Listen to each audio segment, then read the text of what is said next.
मधुरं मधुरं स्वरूपं कर्मापिते च मधुरं मधुरा स्मृतिश्च बुद्धिं प्रबोधय प्रभो मधुबोधशक्तिं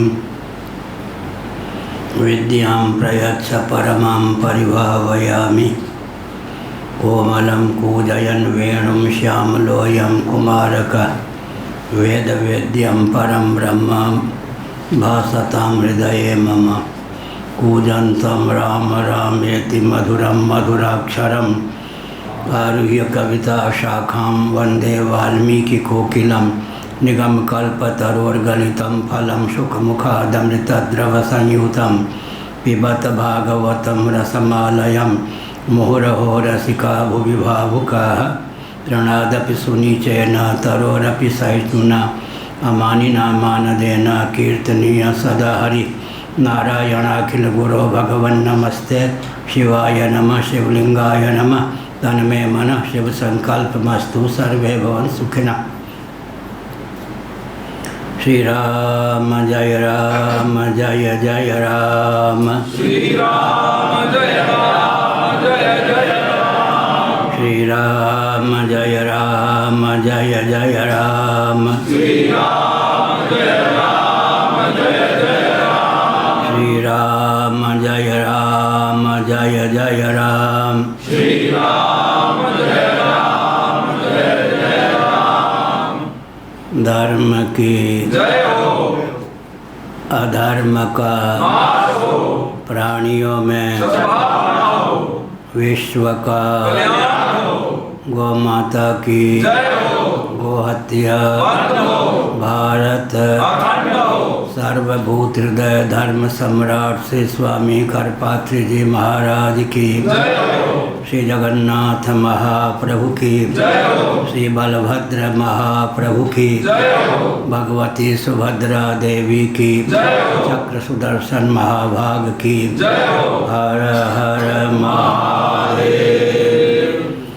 गोविंद जय जय गोपाल जय जय गोविंद जय जय गोपाल जय जय राधा रमण हरि गोविंद जय जय राधा रमण हरि गोविंद जय जय श्री कृष्ण गोविंद हरे मुरारे श्री कृष्ण गोविंद हरे मुरारे हे नाथ नारायण वासुदेव श्रीनाथ नारायण वासुदेव गोविंद जय जय गोपाल जय जय गोविंद जय जय गोपाल जय जय राधा रमण हरि गोविंद जय जय हरि गोविंद जय जय गोविंद जय जय गोपाल जय जय गोविंद जय जय गोपाल राधा रमण हरि गोविंद जय जय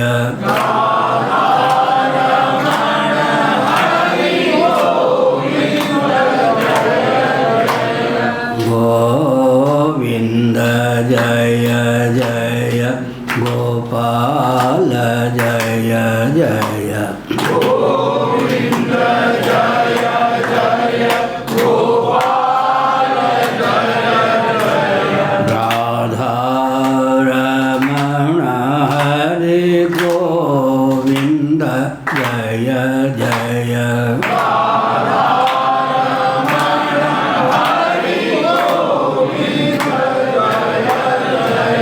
हम हिंदू राष्ट्र बनाएंगे हम हिंदू राष्ट्र बनाएंगे हम भारत भव्य बनाएंगे हम भारत भव्य बनाएंगे वंदे मातरम वंदे मातरम हिंदू सर से मान सर तक हिंदू सर से मान सर तक भारत बृहद बनाएंगे भारत बृहद बनाएंगे स्वस्तिक चिह्नित सूर्य अंकित स्वस्तिक चिह्नित सूर्य अंकित केसरिया ध्वज लहराएंगे केसरिया ध्वज लहराएंगे वंदे मातरम।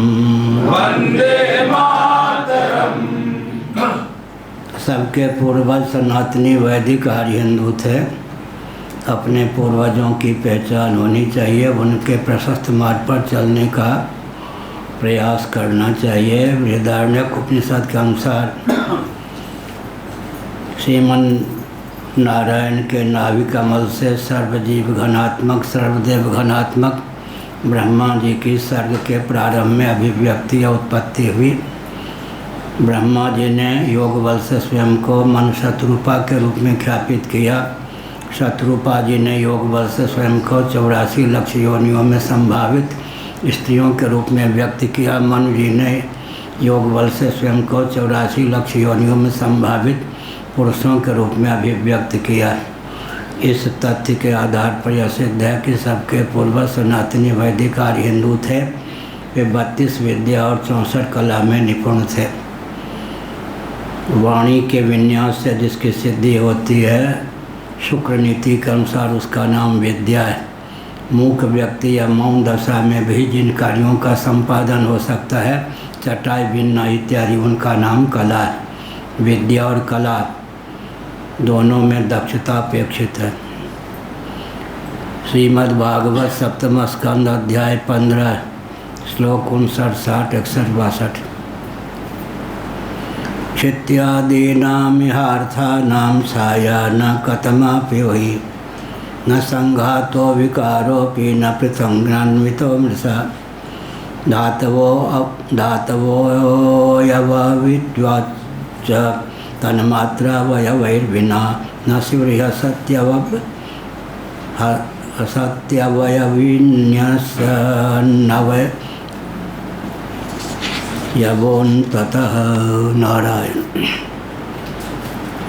पानी पिए तो उच्चारण बनेगा।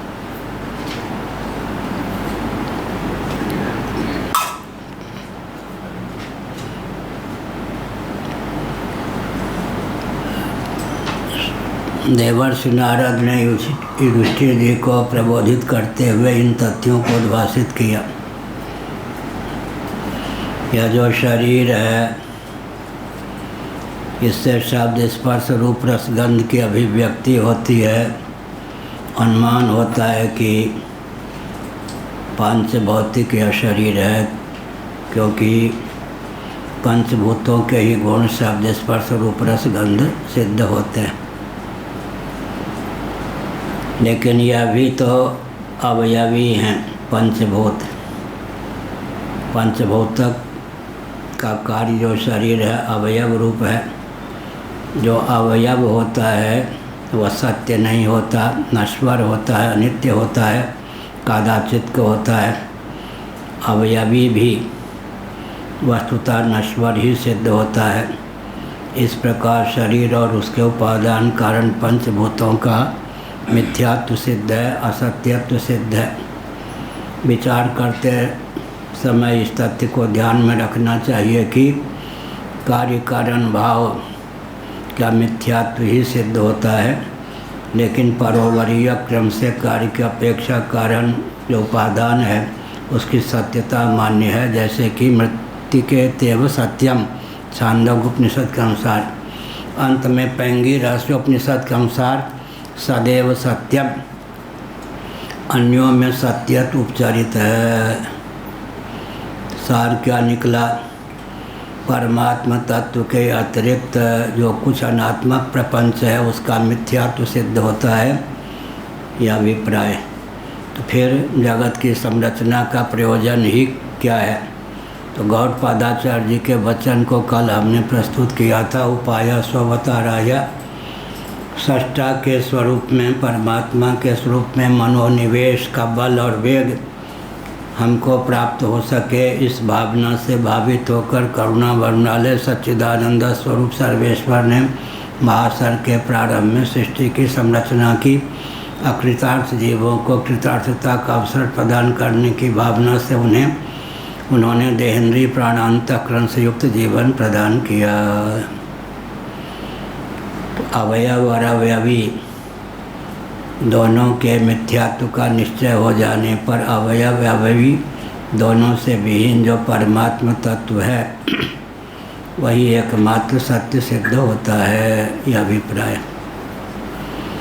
पिछले दिनों कहा गया था सांख्यों के सिद्धांत पर विचार करें तो सत्व रजस तमस 3 गुण होते हैं। तीनों गुणों की साम्यावस्था का नाम उनके यहाँ प्रकृति है। अब तीनों गुणों की साम्यावस्था का नाम प्रकृति है तो सिद्ध होता है कि प्रधान प्रकृति या माया या अव्यक्त भी सावयव है। अवयव कौन है? सत्व रजस तमस। लेकिन सांख्यों के अनुसार सत्व रजस तमस जो 3 गुण हैं वे निरवयव ही सिद्ध होते हैं। लेकिन बहुत सूक्ष्म विचार करने पर जो कुछ दृश्य है उसकी अनित्यता ही सिद्ध है। तो एकमात्र परमात्म तत्व जो अधिष्ठान स्वरूप है, चरम उपादान है, उसी की सत्यता सिद्ध होती है। पंचदशीकार विद्यारण्य स्वामी जी ने तथ्य को उद्भाषित किया कि सब कुछ बन जाने पर भी अद्वैत ही सिद्ध है, द्वैत की सिद्धि नहीं होती। सदैव सौम्यदमग्र आसित एकमेवा द्वितीयम, इस छांदोग्य श्रुति के अनुशीलन से यह तथ्य सिद्ध है। महाप्रलय की दशा में सजाति विजाति स्वगत वेद शून्य देशकृत कालकृत वस्तुकृत परिच्छेद विनिर्मुक्त सद्घन चिद्घन आनंद घन परमात्म तत्व ही शेष था। लेकिन पंचदशीकार विद्यारण्य स्वामी जी ने यह प्रश्न उठाया कि सृष्टि की दशा में तो सजाति विजाति स्वगत वेद शून्य असिद्ध है। इसका उत्तर फिर दिया उन्होंने, कोई भी शक्ति होती है अपने आश्रय शक्तिमान को या शक्त को अपनी विद्यमानता से सद्युति नहीं करती। यहाँ तक कि अपने कार्यों की विद्यमानता से भी अपने आश्रय शक्तिमान या शक्त को सद्युति नहीं होने देती। जैसे कि मृन्निष्ठ मिट्टी में रहने वाली जो स्निग्धता नाम की शक्ति है वो अपनी विद्यमानता से अपने आश्रय मिट्टी को सद्युति नहीं होने देती। घट कुल्लर सकोरे आदि कार्यों के योग से भी अपने आश्रय मृत्तिका को सद्युति नहीं होने देती। सब कुछ बन जाने पर भी अंत में अद्वैत ही सिद्ध होता है, यह अभिप्राय। लेकिन तुलसीदास जी ने दोहावली में लिखा, ज्ञान कहे अज्ञान बिन तम बिन कहे प्रकाश, निर्गुण कहे सगुण बिन सो गुरु तुलसीदास। काशी में एक ही शब्द के 2 अर्थ हो जाते हैं। क्यों गुरु? गुरु जी प्रणाम, यहाँ गुरु शब्द है प्रशंसा का दिया। क्यों गुरु? गुरु का अर्थ गुंडा हो जाता फिर गुरु जी प्रणाम, यहाँ तो गुरु आदर शब्द का होता क्या? क्यों गुरु काशी में बोलते हैं क्यों गुरु, माने एक गुंडा दूसरे गुंडा को कहता है गुरु। तो सो गुरु तुलसीदास, तुलसीदास ने गाली दे दी माने वो भद्र व्यक्ति नहीं है। कौन? ज्ञान कहे अज्ञान विनु, दोहावली। ज्ञान कहे अज्ञान विनु, अज्ञान ना हो तो ज्ञान कहने की आवश्यकता क्या है? निवर्त्य ना हो तो निवारक की उपयोगिता क्या है? तम विनु कहे प्रकाश, प्रकाश कहते हैं तमस का अस्तित्व सिद्धि होता है। ज्ञान कहे अज्ञान बिन, तम बिन कहे प्रकाश, निर्गुण कहे सगुण बिन।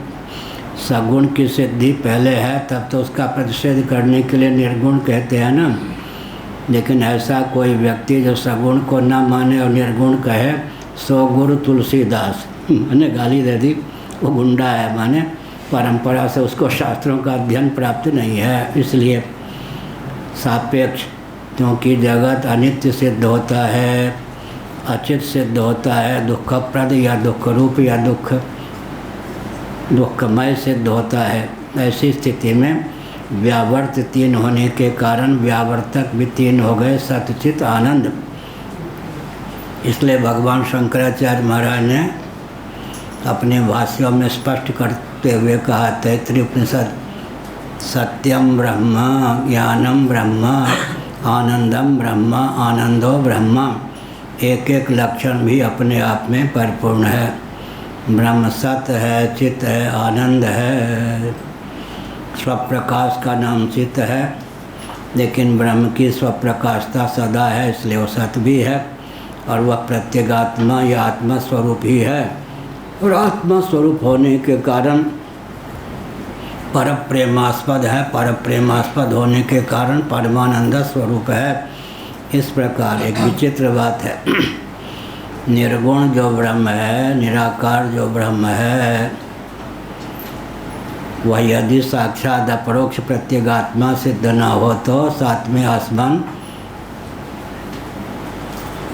की कहावत के रूप में ही वह सिद्ध हो जाए। इसलिए ब्रह्म तत्व साक्षात अपरोक्ष प्रत्यगात्मा ही सिद्ध होता है। विभु आत्मा का नाम ब्रह्म है, साक्षात अपरोक्ष ब्रह्म का नाम आत्मा है।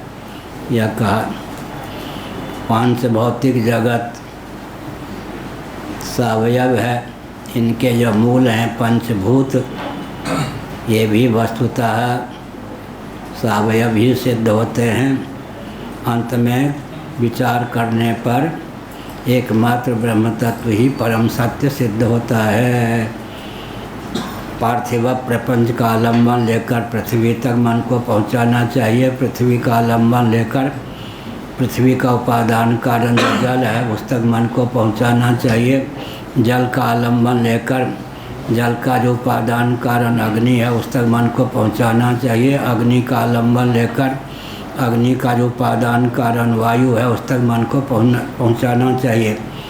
वायु का आलम्बन लेकर आकाश तक मन को पहुंचाना चाहिए। आकाश का आलम्बन लेकर अव्यक्त तक बीजावस्था तक मन को पहुंचाना चाहिए। अंत में जो निर्बीज सत तत्व है वही परम तत्व है, सदैव सत्यम। अन्यों में सत्य उपचारित है, एकमात्र सत्य तो परमात्म तत्व ही सिद्ध होता है।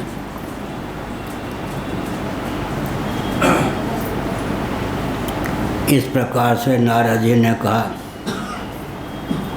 धातवो अवयवित्वाच्च तन्मात्रा अवयवैर्विना नस्योर्ह्य सत्यवयव विन्यसन्नवयवोऽन्ततः अन्ततः अतः।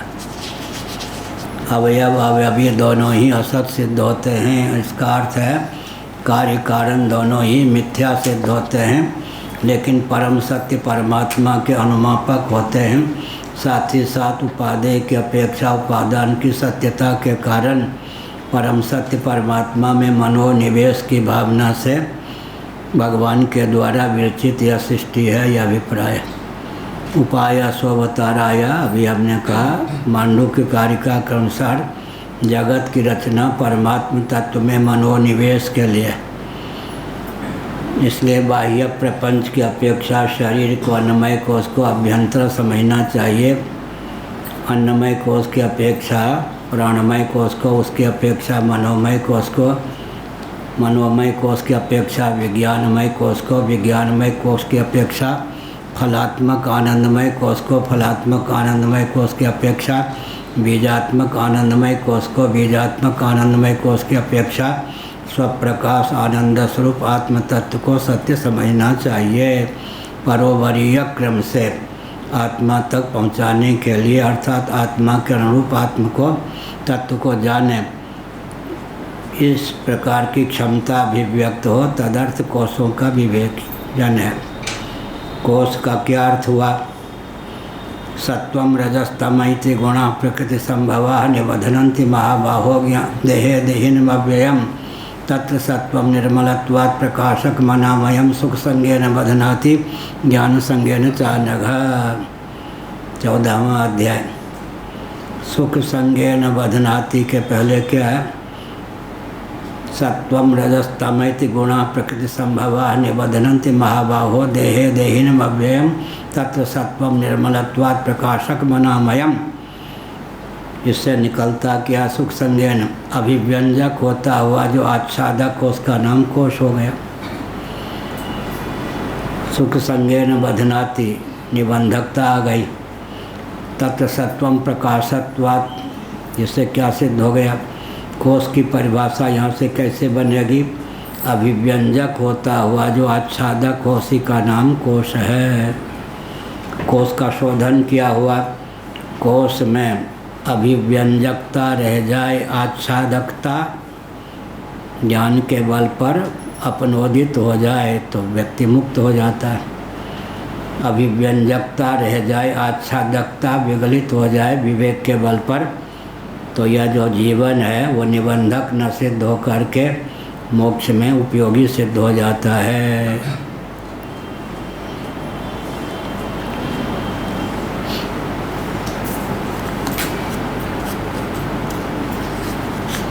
स्यात् सादृश्य ब्रह्मस्तावद विकल्पे सति वस्तुना जागृत स्वापो यथा स्वप्ने तथा विधि निषेधता।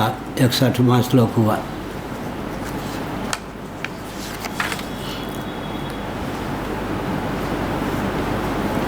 भगवत तत्व तो एक ही है, लेकिन अज्ञान निमित्तक उसमें विविध प्रकार का भेद परिलक्षित होता है। एक ही चंद्र जिस प्रकार सरोवर में लहर के योग से, तरंग के योग से अनेक प्रकार का परिलक्षित होता है, एक की अनेक रूपों में स्फूर्ति होती है, अभिव्यक्ति होती है या प्रतीति होती है, इसी प्रकार परमात्म तत्व तो एक ही है, वही विविध रूपों में परिलक्षित होता है। हमने कहा था कल भी आज भी, ब्रह्म के अंदर भगवान या परमात्मा के अंदर जगत है या बाहर? क्या कहेंगे जयपुर वाले? अंदर। अंदर है, ठीक है। जैसे हम लोग कमरे के अंदर बैठे ब्रह्म के अंदर जगत है तो ब्रह्म पोला हो जाएगा, और ब्रह्म के बाहर जगत है तो ब्रह्म बृहत निरतिशय व्यापक सिद्ध नहीं होगा। इसलिए अंत में क्या निष्कर्ष निकला? न बाहर जगत है न अंदर, ब्रह्म ही जगदाकार परिलक्षित है। क्या ब्रह्म के बाहर जगत होगा तो निरतिशयम यद बृहत तद ब्रह्म, ब्रह्म ब्रह्म ही सिद्ध नहीं होगा। और ब्रह्म के अंदर जगत होगा तो ब्रह्म पोला होगा। क्या हुआ मातृप्रसाद जी? जी, ब्रह्म के अंदर जगत है बाहर? ये देखो बोलेंगे कथावाचक। जैसे अंदर तो है ही नहीं, बाहर भी है नहीं, ब्रह्म अंदर बाहर सब ही ब्रह्म जगत में। हाँ बैठ, ठीक है।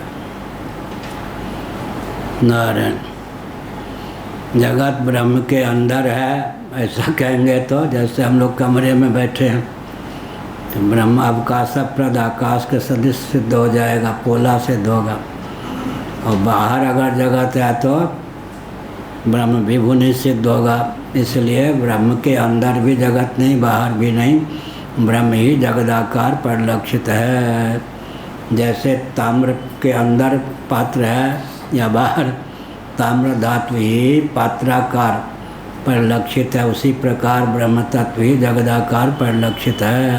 अंत में यह उत्तर होता है। परमात्मा तत्व एक है, अनेक रूपों में उसकी स्फूर्ति अभिव्यक्ति माया की चमत्कृति है।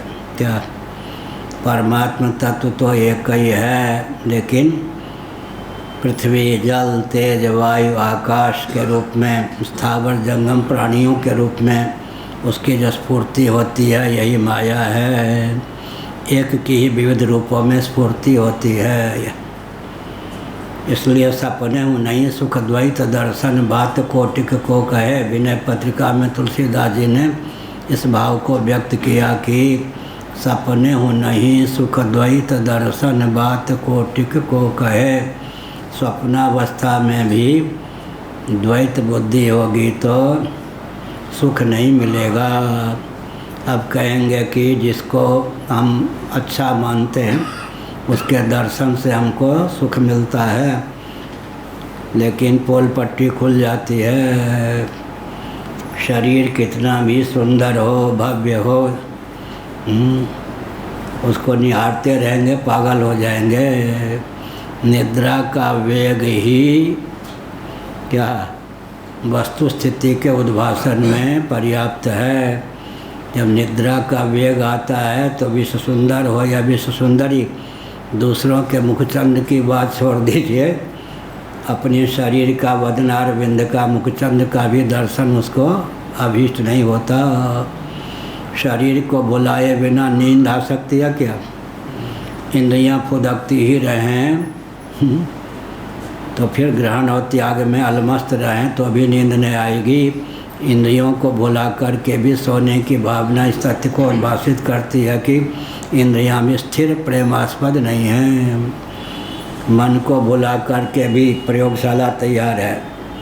देखो मन को भी भुला, प्रयोग चल रहा है साथ साथ मन को भी भुलाकर सोने की जो भावना होती है, डंके की चोट से यह भावना सिद्ध करती है कि मन भी स्थिर प्रेमास्पद नहीं है।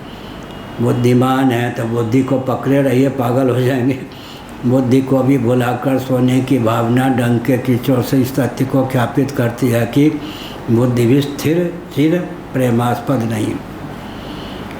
अब सबसे ऊंची बात क्या है? सुख तो स्थिर चिर प्रेमास्पद है, तो कौन सा सुख, इस पर विचार करना चाहिए। मर्त्य लोक में सर्वाधिक आनंद किसी को सुलभ हो तो तैत्तिरीय उपनिषद के अनुसार उसका नाम होता है मानुषानंद। मर्त्य लोक में सर्वाधिक आनंद किसी को सुलभ हो तो तैत्तिरीय उपनिषद के अनुसार उसका नाम होता है मानुषानंद। आजकल विचित्र गाथा है, सप्तद्वीपा च मेदिनी मनुस्मृति में दाक्षिणात्य पाठ है। भगवान शंकराचार्य जी ने मंगलाचरण के रूप में गीता भाष्य के प्रारंभ में उसे उद्धृत किया है। सप्तद्वीपा च मेदिनी, 7 द्वीपों वाली पृथ्वी। आजकल 6 द्वीप तो लुप्त हो गए, पूरी पृथ्वी की जानकारी भी कहाँ।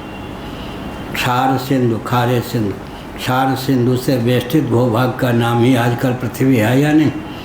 पृथ्वी का क्षेत्रफल कितना संकुचित हो गया। 6 द्वीप तो लुप्त हो गए, केवल क्षार सिंधु से, जम्बू द्वीप, क्षार सिंधु से परिवेष्टित भूभाग आज को सुलभ है आजकल। लेकिन रघु दिलीप इत्यादि जो थे उनके समय में सप्तद्वीपा मेदिनी सुलभ थी। सप्तद्वीपा मेदिनी के एक क्षत्र सम्राट थे वे।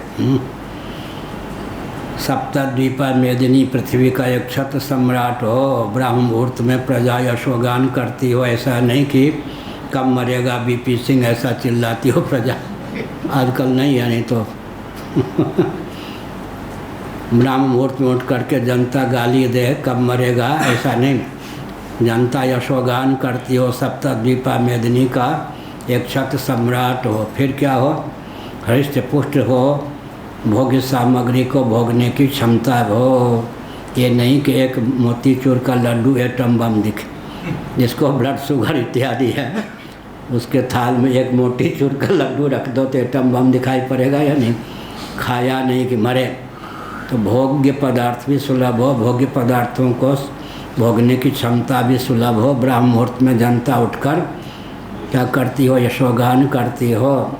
सप्तद्वीपा मेदिनी का एक क्षत्र सम्राट हो, उसको जो आनंद मिलता है उसकी अपेक्षा 1000 परार्ध गुण अधिक आनंद ब्रह्मा जी को व्यवहार दशा में प्रतिक्षण प्राप्त होता है। 1000 परार्ध माने 1 लिखने पर 20 शून्य लिखेंगे।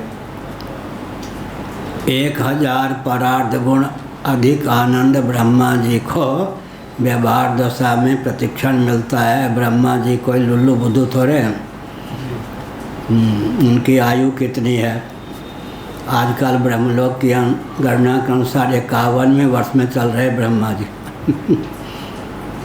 आजकल ब्रह्मा जी 51वें वर्ष में चल रहे ब्रह्मलोक की गणना के अनुसार। अब मर्त्यलोक में पृथ्वी की आयु आजकल कितनी है? कल कहा था 1,97,29,49,124 वर्षों की सृष्टि है। या 31,10,40 अरब वर्षों तक सृष्टि रहती है। सृष्टि की पूर्ण आयु क्या है? गीता के 8वें अध्याय का गणित की दृष्टि से अध्ययन करें तो 31,10,40 अरब वर्ष। तो ब्रह्मा जी की इतनी आयु होती है। और आनंद कितना? मर्त्य लोक की अपेक्षा हाँ वो ब्रह्मा जी का ही है अवतार मर्त्यलोक की अपेक्षा सहस्र परार्ध गुण अधिक आनंद ब्रह्मा जी को प्रतिक्षण मिलता है। लेकिन गीता के 8वें अध्याय के अनुसार वो ब्रह्मा जी भी उस आनंद को भुलाकर योग निद्रा प्राप्त न करें तो पागल हो जाए। आनंद भी विषयजन्य आनंद भी स्थिर और चिर प्रेमास्पद नहीं है। अगर स्थिर और चिर प्रेमास्पद विषयजन्य आनंद होता तो ब्रह्मा जी कम से कम जितना आनंद उनको सुलभ है मर्त्य लोक की अपेक्षा 1000 परार्थ गुण अधिक आनंद, उस आनंद को भुलाकर निद्रा प्राप्त नहीं करते। क्योंकि ब्रह्मा जी को भी नींद की आवश्यकता है। उनकी नींद का नाम है योग निद्रा। कल बताया था अग्रहण अन्यथा ग्रहण रहित निद्रा का नाम है योग निद्रा। क्या तत्व का अग्रहण नहीं, तत्व माने आत्मा स्वरूप ब्रह्म स्वरूप का ग्रहण नहीं, अन्यथा ग्रहण भी नहीं। न अध्यास है न अज्ञान है। तत्वज्ञ की विशेषता क्या होती, न उनको अन्य में अन्य बुद्धि रूप अध्यास प्राप्त है न अज्ञान प्राप्त है। अध्यासो विद्यया कृता। श्रीमद् भागवत 11 स्कंद के अनुसार अध्यास का मूल है अविद्या। तुलसीदास जी के अनुसार अध्यास का नाम है मोह, मोह मूल अज्ञान। यह तो ब्रह्मा जी को कितना आनंद प्राप्त है, वो ब्रह्मा जी भी प्राप्त आनंद को भुलाकर योग निद्रा लाभ करते हैं। उसके पीछे दार्शनिकता क्या है, मन आनंद भी त्याज्य है। कौन सा आनंद? त्रिपुटी गर्भित आनंद, भोग्य कोटि प्रविष्ट जो आनंद है वो भी त्याज्य है। स्थिर चिर प्रेमास्पद नहीं, दुख ही नहीं, विषयजन्य आनंद भी व्यक्ति के लिए त्याज्य है। क्योंकि जहाँ पर आनंद भोग्य होता है, जब तो हम हो गए भोक्ता, आनंदानुभूति का नाम हो गया भोग, आनंद का नाम हो गया भोग्य। तो जहाँ त्रिपुटी होती है अजहल लक्षणा के अनुसार द्वैत होता है, 2 या 2 से अधिक का नाम द्वैत है। जहाँ द्वैत होता है वहाँ श्रम होता है, जहाँ श्रम होता है वहाँ उर्दू में बोलें तो खालिस, अंग्रेजी में प्योर, संस्कृत हिंदी में बोलें तो शुद्ध आनंद नहीं होता। इसलिए विषयजन्य आनंद भी त्याज्य है, दुख ही त्याज्य नहीं है। कहाँ से बोल रहे? पंचदशी कार विद्यारण्य स्वामी जी ने इन तथ्यों को उद्भाषित किया है। फिर कह रहा हूँ, विषयजन्य आनंद जहाँ होता है वहाँ तृप्ति होती है, भोक्ता भोग और भोग्य। यहाँ तृप्ति होती है वहाँ 2 से अधिकता, 2 या 2 से अधिक का नाम द्वैत है, वहाँ द्वैत होता है। जहाँ द्वैत होता है वहाँ श्रम होता है। द्वैत होगा तो श्रम होगा ही, जहाँ श्रम होता है वहाँ निरतिशय आनंद नहीं होता। इसलिए आनंद भी भोग्य बन जाएगा तो अंत में उस आनंद को भी, भोग्य कोटि प्रविष्ट आनंद को भी भुलाकर सोने की भावना का उदय होगा ही। अतः सुखमस्यात्मनो रूपम, श्रीमद् भागवत का ये 7वां स्कंध है, इसी का वचन है सुखमस्यात्मनो रूपम। आत्मदेव सुख स्वरूप है, पर प्रेमास्पद होने के कारण आत्म तत्व परमानंद स्वरूप है। नवारे सर्वस्य कामाय सर्वं प्रियं भवति, आत्मनस्तु कामाय सर्वं प्रियं भवति। बृहदारण्यक याज्ञवल्क्य जी ने अपनी पत्नी को कहा, नवारे सर्वस्य कामाय सर्वं प्रियं भवति, आत्मनस्तु कामाय सर्वं प्रियं भवति। अन्यों में प्रीति अन्यों के लिए नहीं होती, अपने लिए होती है। अभिस्वंग की दशा में अनभिस्वंग, अभिस्वंग का निषेध किया गया गीता में। अभिस्वंग की दशा में क्या होता है, बेटे के बीमार पड़ने पर लगता मैं ही, बाप को लगता मैं ही बीमार पड़ गया, पुत्र के बीमार पड़ने, इसका नाम अभिस्वंग। अभिस्वंग ममतास्पद में अहमता जाके चिपक जाए, उसका नाम है अभिस्वंग। ममता करेंगे तो कालांतर में वो ममता प्रगाढ़ हो जाएगी, तो ममतास्पद जो होगा वो अहमतास्पद हो ही जाएगा। इसलिए और अहमतास्पद हो जाएगा तो अभिस्वंग होगा ही। इसलिए संकेत किया गया, क्या संकेत किया गया? अंत में जो भी द्वैत प्रपंच है उसके मूल में अद्वैत है, लेकिन अद्वैत के भी दो भेद हो जाते हैं। बीजावस्थापन अद्वैत महाप्रलय में शेष रहता है, उस अद्वैत के गर्भ से द्वैत निकल आता है। जैसे बीज है, उस बीज से ही कालांतर में पृथ्वी जल इत्यादि के संसर्ग से अंकुर इत्यादि निकल आते हैं। इसी प्रकार से अतः द्वैत का बीज भी विगलित हो जाए तब जाकर कैवल्य मोक्ष की प्राप्ति होती। बीज माने अज्ञान। यह कहा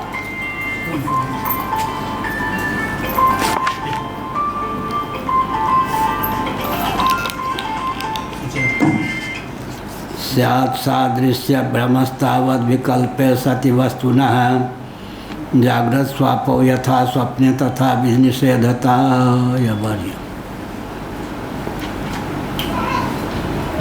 स्यात् सादृश्य भ्रमस्तावद् विकल्पे सति वस्तुनि। सत्य वस्तुनि, जो सत्य वस्तु है परमात्मा तत्व, उसमें अनेकत्व परिलक्षित होता है, अर्थात परमात्मा तत्व ही अनेक रूपों में उल्लसित है, विवर्तित है। लेकिन हम समझते हैं कि सचमुच में यह द्वैत प्रपंच सत्य है, जबकि अज्ञान के कारण ही परमात्मा तत्व में विविधता परिलक्षित होती है।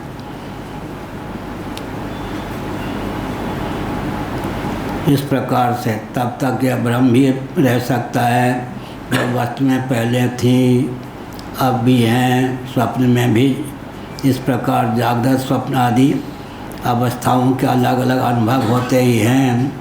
स्वप्न में भी स्वप्न होता है, स्वप्न में भी व्यक्ति को स्वप्न होता है मैं सो गया, और स्वप्न के अंदर भी स्वप्न होता है। यह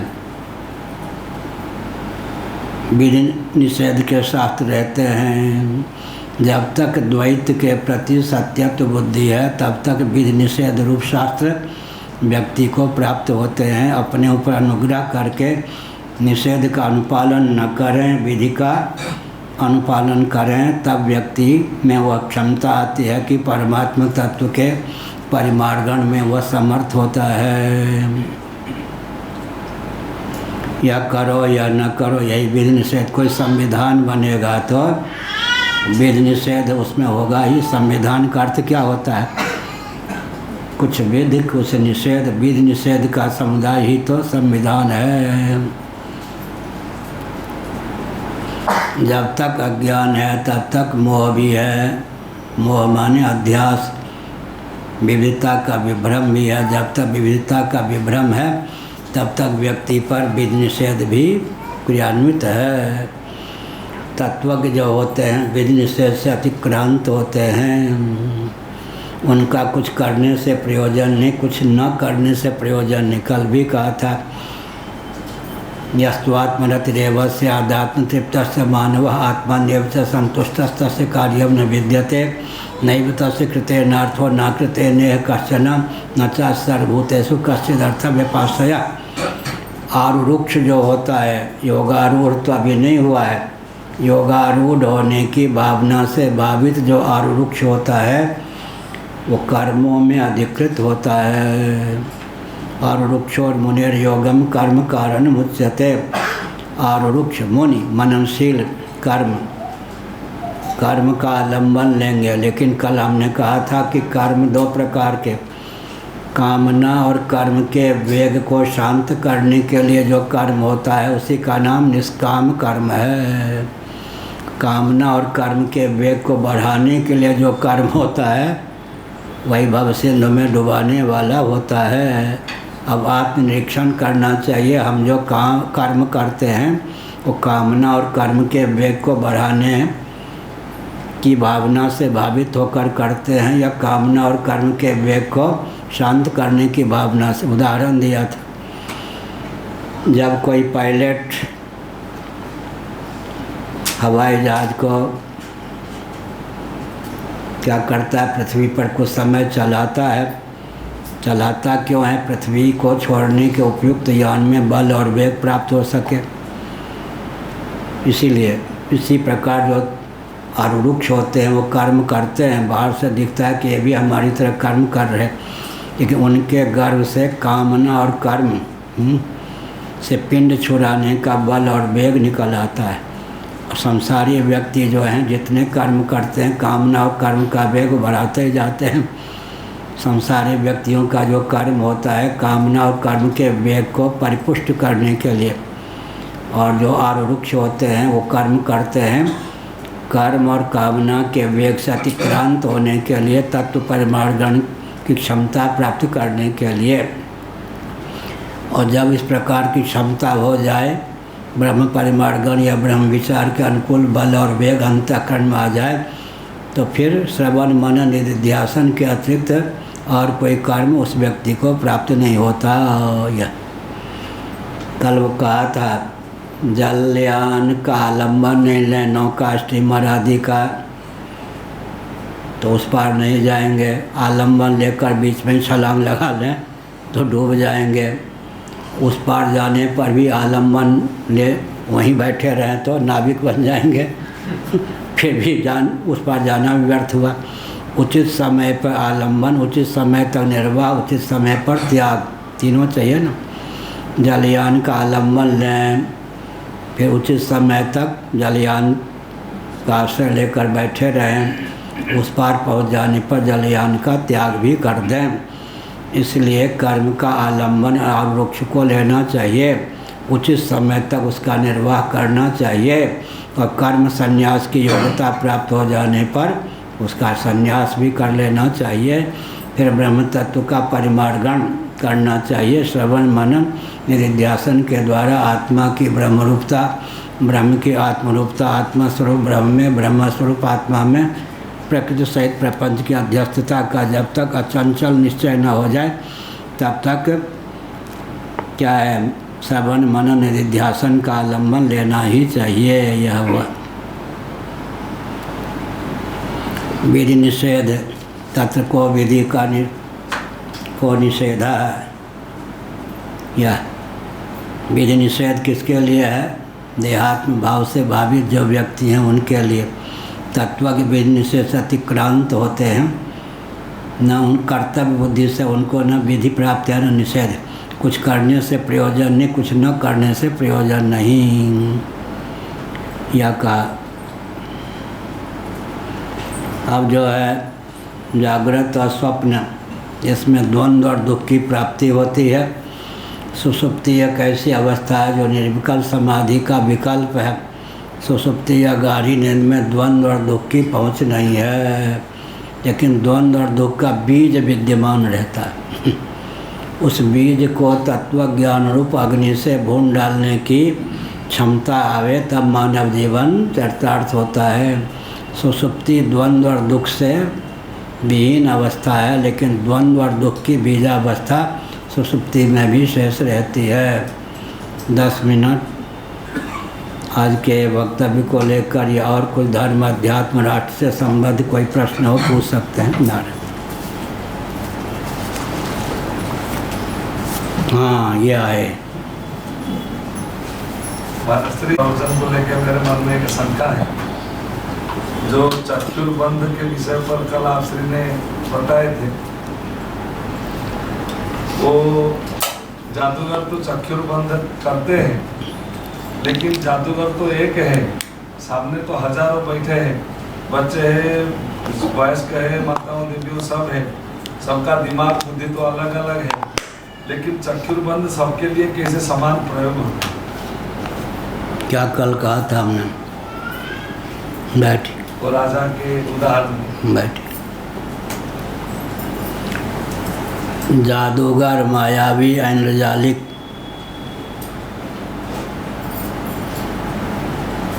जो दिखाना चाहता है वो श्रोताओं को, दृष्टाओं को दिखा देता है, सुना देता है। चक्षुर्बंध का अर्थ क्या है? सबकी दृष्टि को बांध देता है। जो चमत्कार दिखाता है सब वैसे ही देखने के लिए बाध्य होते। एक जादूगर था, पीपल के वृक्ष के पास था, रस्सी से उसने पीपल के वृक्ष में अपना जो जमूरा था उसका चलवा बांध लिया था। लोग को खींचो, हमको खिंचा में आता नहीं था, लोग समझे बहुत बड़ा जादूगर है। एक कोई व्यक्ति टोकरी में घास लिए हुए आ रहा था। उस टोकरी में ऐसा घास था जिससे जादूगर की जादूगरी का प्रभाव न पड़े। उसने कहा तुम लोग मूर्ख हो क्या? अरे इसने अपने कमर को पीपल के वृक्ष से बांध रखा है, इसलिए तुम खिसका नहीं पाते हो। उसने कहा, अपने जादूगर ने संकेत किया अपने चेला से, टोकरी यूँ फेंक दो। यूँ फेंक दिया। नहीं, हमारा भ्रम हो गया था, ये सचमुच में बना हुआ नहीं। क्या बात है, मंत्र के द्वारा, औषधि के द्वारा, ये सब के द्वारा चक्षुर्बंध का निराकरण हो जाता। उस टोकरी में ऐसी कोई सामग्री थी, घास ऐसा, जिससे जादूगर की जादूगरी का प्रभाव न पड़े। कल जो कहा था भगवान शंकराचार्य ने ही मांडूक्य उपनिषद के भाष्य के संदर्भ में तथ्य को उद्भाषित किया है कि जादूगर जो है वह अपने को भी दिखा सकता है जादू के बल पर। जैसे कल हमने उदाहरण दिया, एक जादूगर आया राजा के दरबार में। उसने कहा, राजन मैं जादूगर हूँ, कुछ खेल दिखाना चाहता हूँ, आपको प्रमोदित करना चाहता हूँ। राजा ने कहा ठीक, लेकिन ये मेरी पत्नी है, जब तक मैं खेल दिखाऊँ तब तक यहीं बैठी रहे, सुरक्षित मिले, ठीक। और जादूगर ने खेल दिखाना क्या शुरू किया, देवासुर संग्राम। शंकराचार्य जी ने अपने भाषण में तथ्य को उद्भाषित किया। रुंड मुंड सब कट कट के गिरने लगे सिर। अंत में जादूगर का सिर भी कट गया और ये शरीर भी गिरा। उसकी पत्नी चिल्लाई, मैं अब सती हुए बिना नहीं रहूँगी, मेरे पति तो मार दिए गए। राजा आदि को भी शौक हुआ, चिता की तैयारी करो। पत्नी जल के मर गई। अब जादूगर आया, मेरी पत्नी कहाँ? अरे वो तो सती हो गई, मैं जीवित हूँ, सती कैसे हो गई? आपने गड़बड़ किया है, मैंने आपको धर्मात्मा समझा, आपने धोखा दिया। और राजा को काटो तो खून नहीं। बाद में कहा, राजन उदास मत हो, ये हूँ, मेरी पत्नी है। चक्षुर्बंध दृष्टिबंध माने होता है, मालूम है, गुरुओं की पोल पट्टी मत खोलो। मांडूक्य कारिका में गौड़पादाचार्य ने कहा, गुरु लोग भी प्रायः क्या करते हैं, चक्षुर्बंध के द्वारा यम भावम जो दिखाना चाहते हैं ऐसा आप वक्तव्य देते हैं कि चेले चपाटी उसी को सत्य मान लेते हैं, उनसे खूब बैठते हैं। गुरु लोग भी चक्षुर्बंध कर देते हैं। सामान्य जो गुरु होते हैं वो क्या करते हैं, तो जिस भाव माता पिता जी ने क्या किया, बुरा न मानो, होली है। प्रहलाद और भरत जैसा, प्रहलाद जी और भरत जी जैसा किसी को बेटा न हो, बेटा हो जाए तो माता पिता की पोल पट्टी खुल जाए। बुरा न मानो, होली। क्या बात सच्ची है क्या? भरत जी थे ना, तो भरत जी को लिए राज्य दिलवाने के लिए सारा षड्यंत्र रचा के कहने। आजकल का बेटा होता तो माँ हो तो ऐसी हो, लेकिन राज्यश्री को स्वीकार नहीं किया। भरत जी राम जी के पास चले गए, कैकेयी की पोल पट्टी खुल गई या नहीं। और प्रहलाद जैसा बेटा हुआ तो हिरण्यकशिपु की पोल पट्टी खुल गई या नहीं। जब तक कोई प्रहलाद जैसा और भरत जी जैसा बेटा नहीं होता, तभी तक संसारी माता पिता की पोल पट्टी सुरक्षित रहती है। वाह, मेरे पिताजी ने लूट करके कितना धन कमाया, आज तो मैं उनके बल पर लखपति हूँ, ठीक है। इसलिए लोग कहते हैं भगवान के भक्त अगर प्रहलाद जैसा बेटा हो जाए, भरत जी जैसे बेटे हो जाएं, तो आधुनिक माता पिता की पोल पट्टी ही खुल जाए। इसलिए अच्छा है कि संसारी के घर में संसारी हो, तभी माता पिता की पोल पट्टी सुरक्षित रहती है। आगे पूछिए। मैं पुणे से आया हूँ, दर्शन से आपके सब वीडियोज और ये देखो, मुझे कुछ प्रश्न है, तो उसमें से एक प्रश्न है कि गौ हत्या बंद को हम लोग बोलते हैं और वो सही भी है, लेकिन मेरी एक जिज्ञासा है कि गाय का जो जन्म है वो दिव्य है, तो गाय को जो हत्या हो रही है उसका कारण क्या, उसका क्या पाप है, उसको ये दिन देखने पड़ रहे हैं कि वो हत्या हो रही है, तो गाय का क्या दोष है उसमें? बैठिए। एक व्यक्ति थे, 50 उनके चेले थे, बरेली है ना उत्तराखंड। तो मैं धूप में आश्रम जो वहाँ एक था किन्हीं का देवी संपद मंडल का, धूप में पार्क में पढ़ रहा था। वो आके कहने लगे, भैया जी लोग उनको कहते थे, बाद में वो गोरे दाऊ में रहने लगे थे। आपको मालूम है स्वामी जी, मैं शंकराचार्य नहीं था। इन गायों ने पहले कसाई होकर गायों को मारा होगा, इसलिए अब आज इनको गाय का जन्म मिला है। तो कसाई लोग बदला ले रहे हैं। हमने कहा दुष्ट कहीं का, तुम्हारी माता के शील का अपहरण कोई करे, माता को मारे, तुम कहोगे मेरी माता जी आपने ऐसा किया हुआ तो आपको फल मिल रहा है, उस समय तुम बेटे कहे जाओगे क्या?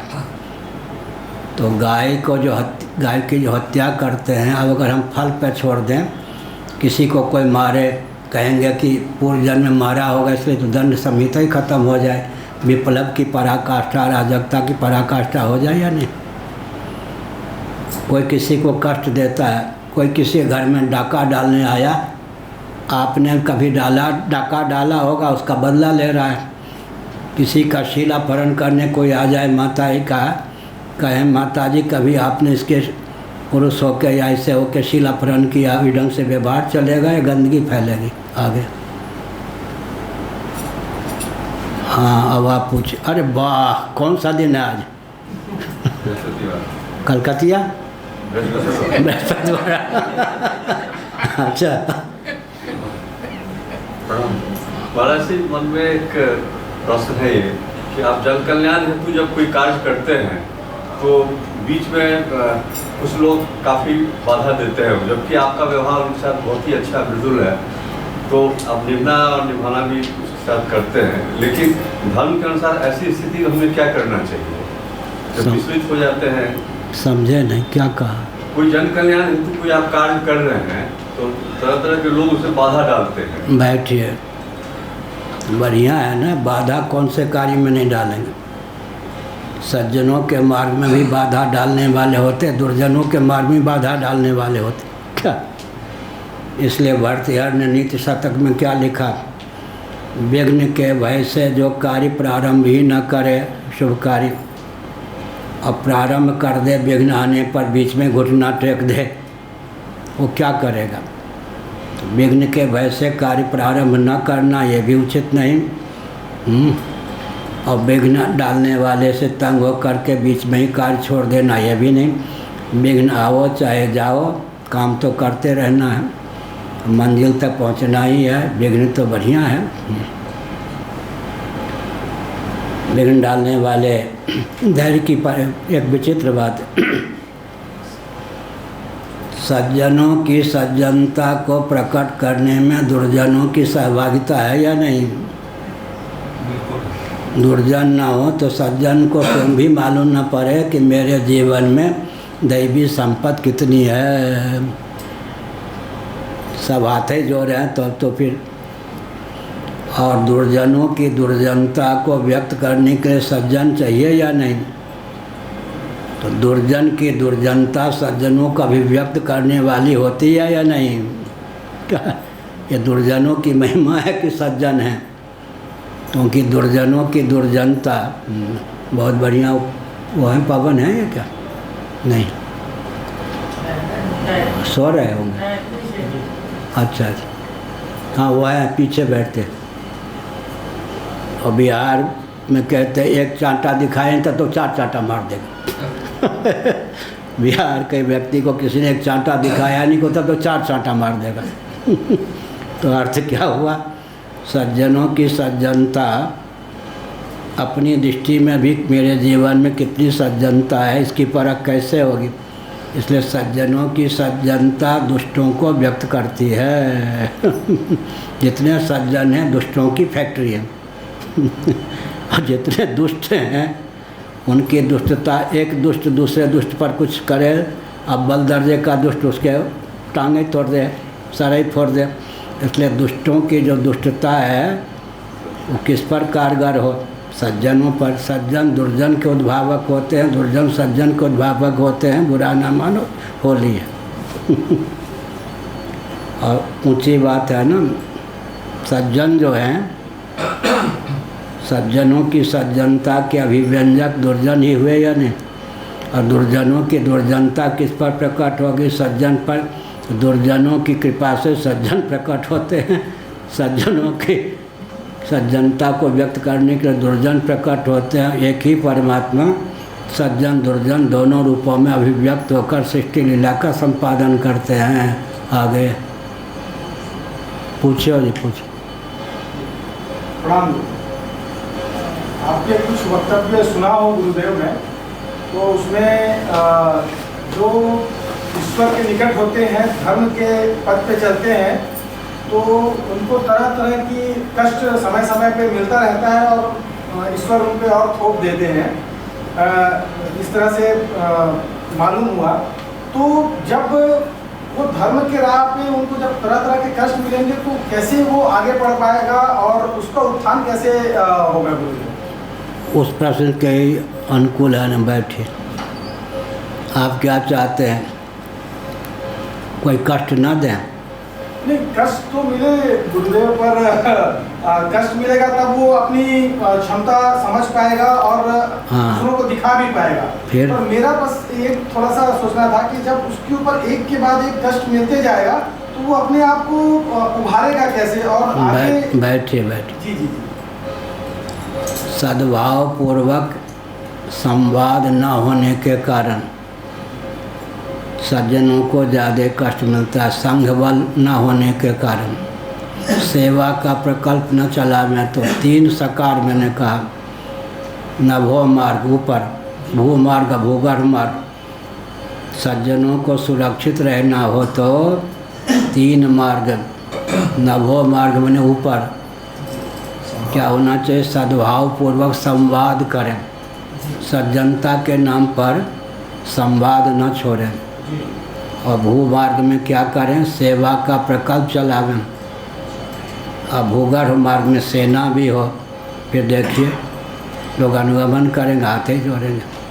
क्या सज्जनता के नाम पर जो संघ बल का आलम्बन नहीं लेते, सेवा का प्रकल्प नहीं चलाते, उन्हीं के मार्ग में विघ्न होता है। क्या उनकी सज्जनता जो है वास्तव में परिपूर्ण नहीं है।